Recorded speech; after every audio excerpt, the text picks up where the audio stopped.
Good evening. You are watching Mantalk here on KTN Home. I'm your host, Susan Jeroge. We are shooting at the beautiful 4 Points Sheraton Hotel located right here in Hurlingham. Super convenient location. You're close to so many shopping centers. They have meeting rooms to accommodate you if you have a conference, if you want to have business reviews, and of course, amazing accommodation. And the rooftop deck. You have the Nairobi skyline as a view. You can enjoy a nice cocktail, a nice drink, and have a dip in the pool. So 4 Points Sheraton, thank you so much for giving us this space to shoot. And for all of you watching, come and visit, all right? They're actually quite busy, so you need to book nice and early, all righty? Now, as we get into Mantalk, the conversation that we are going to be having today is financing your woman before you marry her. Exactly. I'm going to use a quote that actually comes from the Real Housewives. Erica Jane said, if you want to know who your friends really are or who your partner is, go broke, go to jail, have an addiction, have a problem, and see who comes through for you. And when it comes to your partner, what does happen if you finance her before you marry her? If you pay for her fees before you marry her? Kutaendaje? I'm going to be having the men giving me their perspective and sharing with me their own experiences. Let's go meet my guest. You are back watching Mantalk here. I am Susan Jeroge. I'm your host. And I'm very excited to introduce the gentleman that I'm going to be discussing this topic with today.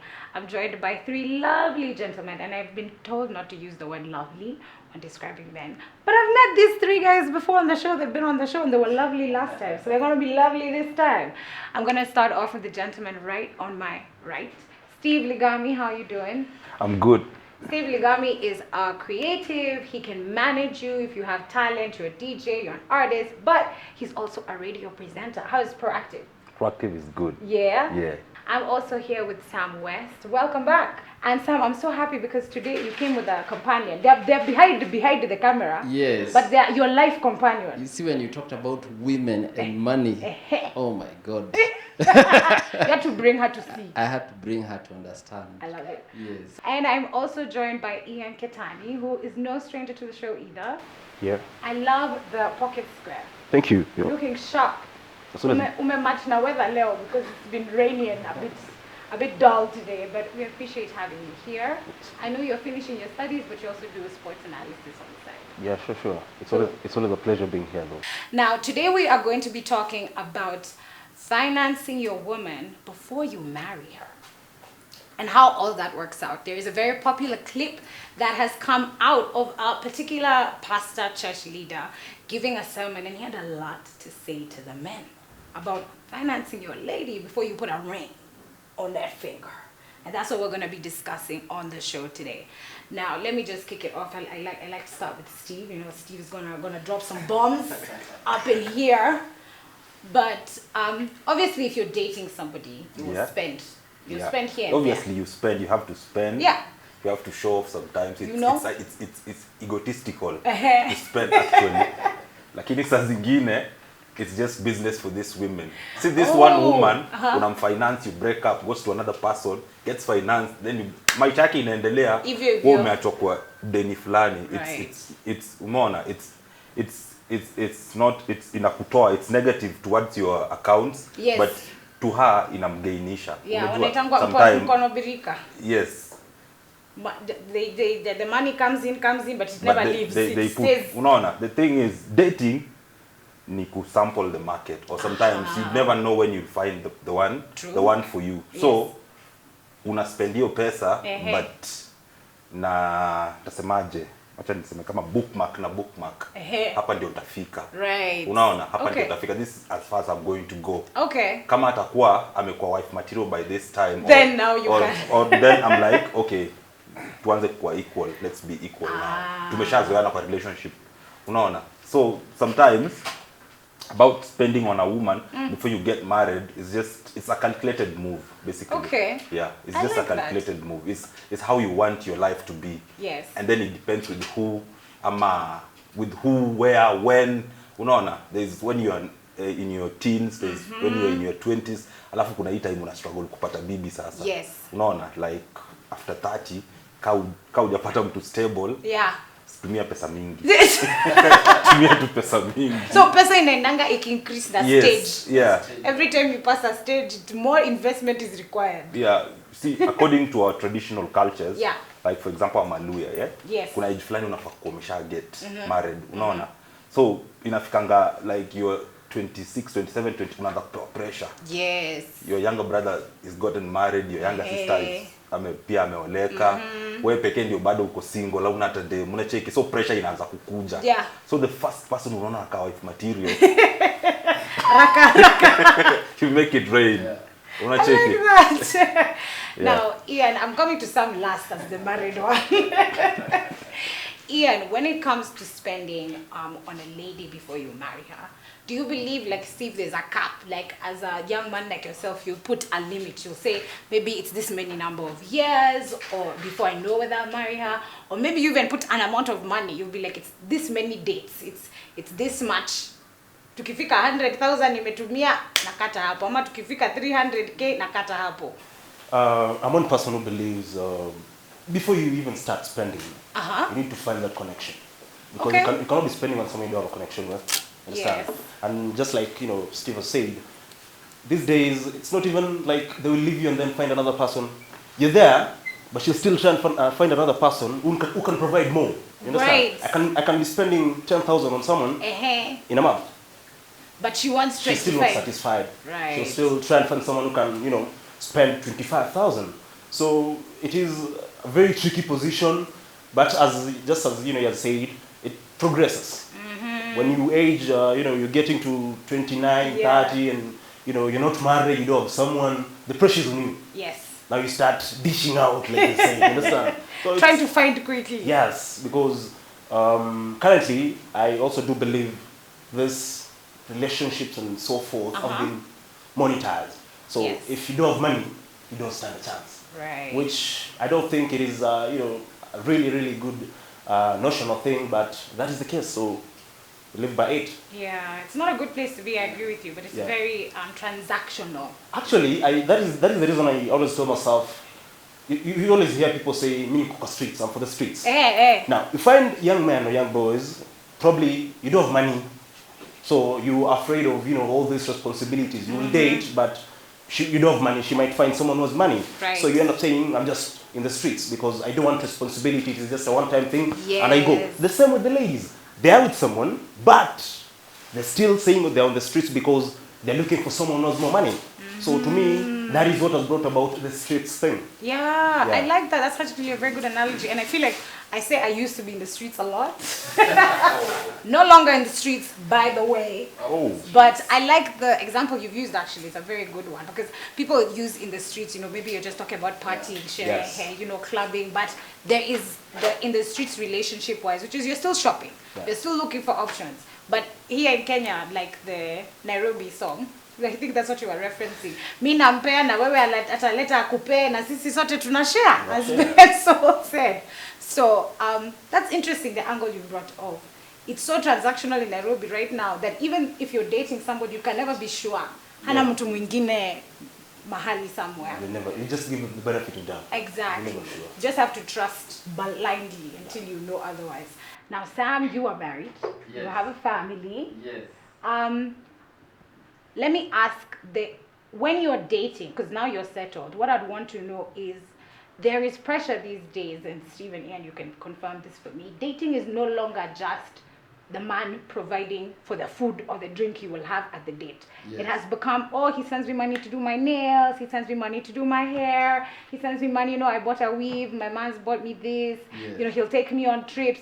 It's the money that men have to invest in relationships has quadrupled, has added in value over time because there's these extra responsibilities. Yes. Do you believe that it's correct that if you're dating a lady, you should be paying for those other things, ama equal responsibility yake na shida hizi zote tuko nazo Nairobi zitaisha? Zitaisha.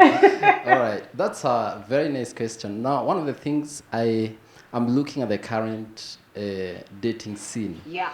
Is there is a very serious dysfunction when it comes to how the ideal dating scene should be.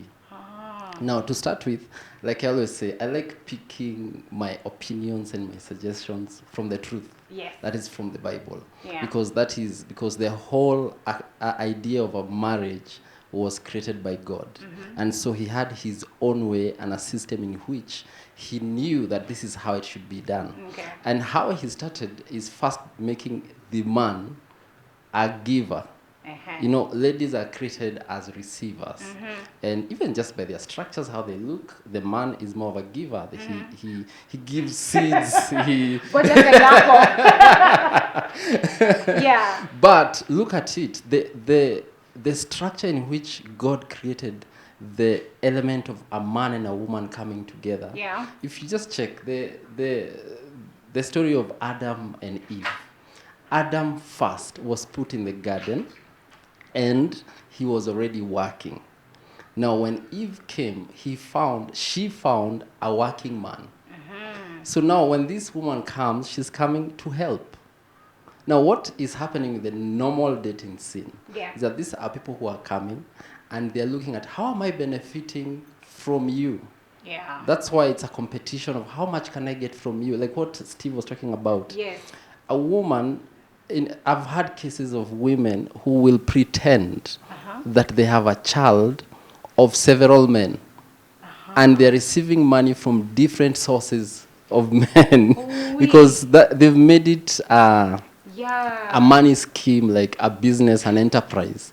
I've even had them. Like, let me use myself as an example. Yes. Terrible example, because this is not the case. I don't have children or anything. But if I use myself an example, if I had dated you three at some point in my past life, Steve believes he's the baby daddy, you believe you're the baby daddy, and he believes he's the baby daddy, and every month, and you're calling us, and I get school fees, costs, whatever. And they even blackmail you. Not a bad business model, but I don't think it's right. Yeah, that's what they're doing. You see, but now that is a very dysfunctional system. And that's why most people are not happy in the relationships they are in. And one of the things you will agree with me, I think there's a time Jesus was asked a simple question. Is it fair for people to divorce? Because I think he was talking about there was a very big culture of people not being happy in relationships to a point they wanted to be separated together. And his answer was very interesting. He said, it was not so in the beginning. They were both male and female.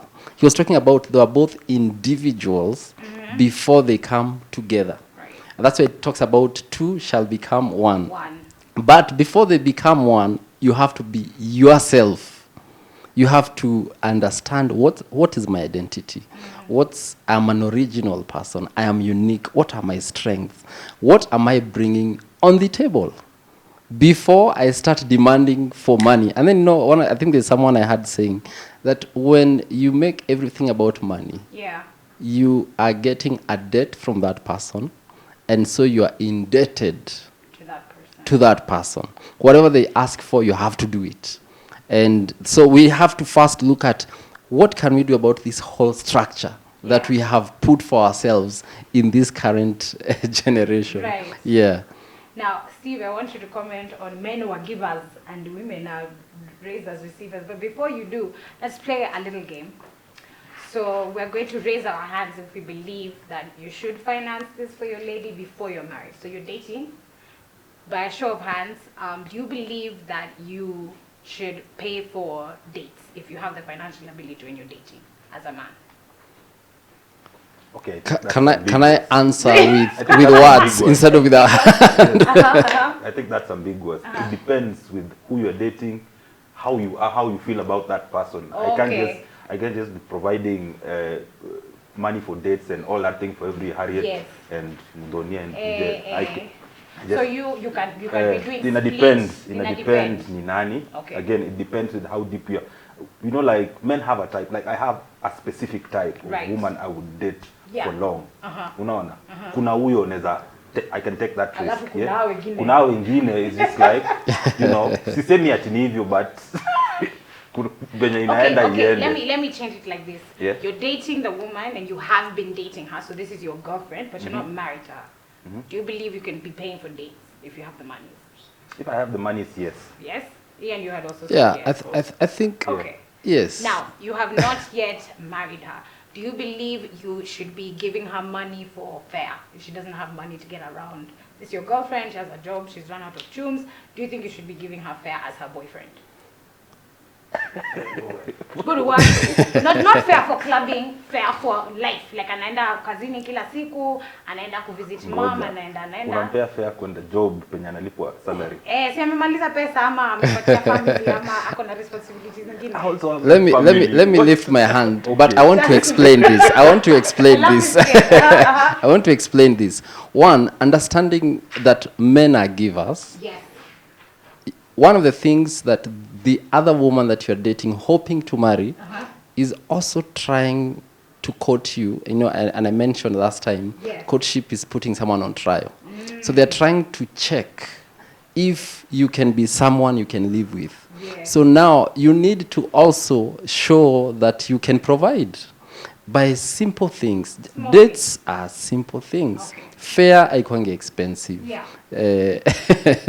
Stability, like getting also stability. Kama if you want to see if she has the ability to take herself to work every day. What would happen to our kids? Yes. If you are depending on me 100% wholesomely, when things go bad or I get broke or I die, God forbid. Or you're unwell, something. Yeah, what would happen? Yeah. That's actually you can't just be on the receiving end all the time. What about sending fare so she can come see you? Maybe she lives out of town, she lives in a different part of the city, you guys are not living together, this is your girlfriend. Sending fare so she can come meet you, either in your house or at the date. I think you should send the fare and Give the hard part and then give the woman answer. These questions are ambiguous. No, they're not. let me explain why. Let me explain. Okay. First of all, I'll send fare once or twice or thrice. But that's the thing. If you are coming the third time, it means you're also interested in me. Yes, that's true. Why don't you pay for your own fare? So also you come see me, not me calling you to come see me. Every time. Yes. I think men are born leaders. And now this is a project that he's leading to lead to a relationship. So he should try and lead. You know, leaders don't wait for things to happen. They make them happen. So if you want a date to happen, facilitate it. Ensure that you organize why it's going to happen. Ensure that there is fare to ensure that she comes. Otherwise, she'll give you an excuse that I can't make it because I'm not here. Ian, please. I think going back to what Steve just said, you can do it the first time, the second time, the third time. The fourth time, that person is also obligated to, you know, because they want to come. It's not like you're forcing them. You understand? So take care of your transport to go see him. Yes, because you cannot be sending someone fare who's in probably, let's say, Eldoret, for example, for 3 years running to come and see you. There will be questions. What does that person feel about you? You understand? If she cannot spend, I think there is no limit. This is just my own personal opinion. I think there's no limit in the number of times that you should pay. Let me explain why. You see, naturally, men are made to give. Women are made to receive. So when you go the opposite direction and try to give to a man who is supposed to give, and then you try to demand from someone who is supposed to receive, they'll start malfunctioning. So let me ask this then. Hold on. Let me use your point together with you guys. Is there that conversation, or do you expect the girl to realize, I like this guy, I've gone 3 times, he's always given me fare the 3 times that I've gone, now I want to go see him again, we've chatted, we've organized. Do you expect her to just not ask you and pay and come, or do you expect the conversation to happen of atakuuliza fare alafu mwambie kwani hukuji zinajileta? Okay, I'll take it from different angles. Kitu ya kwanza, if I'm dating you at some point, unafaa ujue, you need to be smart enough to know. It's a quid pro quo. Tunajuana slight, tuko kwa relationship, mapenzi unanipa na kupa. And then there is also another thing. He said, if men are supposed to be providing and women are receivers, it means it's the traditional way. Just like nikisema anafanya, umejua kuja na kutumia fare, sawa nakuja. Unacheki, she's not smart enough to know me and this person we are together. Hata kana provide, it means when I'm making bad decisions in the marriage later on, and because nimekuwa nikiprovide, hana say to intervene in my bad decisions. Unacheki, I'll just be above her. There is no equality. Again, me, I'm advocating for equality. I can see you, Steve. I see you. It's just equality. Like, women cannot say tuna oppress ama we are looking down upon them, but then they come and look down upon themselves wakisema they can't provide, they need to be provided for. It's not fair. I like that. No, it's true. If we're looking for equality in pay and we're looking for equality in, getting employment, even having the opportunity, you're looking for equality. But then when it comes to receiving, banks used to loan to men and a woman couldn't get a loan. So you're looking for equality in those spaces. It means you should be able to contribute as well. I'd like to clarify something. I like what Steve is talking about later on in life. In case you're not able to provide, what happens? Right. Now, one of the things I believe is that women are producers. They're like incubators. What you give them, they multiply it. Yes. And then they give it back to you. Yeah, you've actually said this on the show before. Yeah. So the more you give her, that's in fact I tell men, give her your ideas. Yes. Give her your vision. She will actually help elevate your vision to become bigger. If you want to start a big company, and now she's coming in not as just a receiver. She's coming in to help. And I told you, a helper is either someone who is strong as you or stronger than you. Yeah. That's you. How are you going to get help from someone who is weaker than you? Right. So what I'm trying to push is, I think there's nothing wrong in giving her, because at the end of the day, she will give it back to you. Yes. Yes. And I like that. Yeah. Now, we're about to go to a break, but before we do, I want us to play the same game, but differently. Now you've married her, so this is now your wife. Does it change? Because obviously once you're married, also finances change. Even the way government views your finances once you're married is very different to when you're single.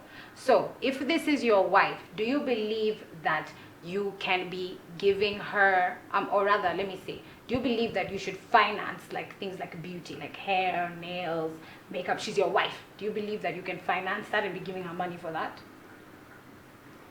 Okay. That one at least we're agreeing. That one is not complicated. Okay. You're married to her. She has a business. She needs some capital to invest. Either her business has suffered, maybe during Corona, or maybe it's even expansion. Anataka shopping ingine, anataka kuhire more people. Would you invest?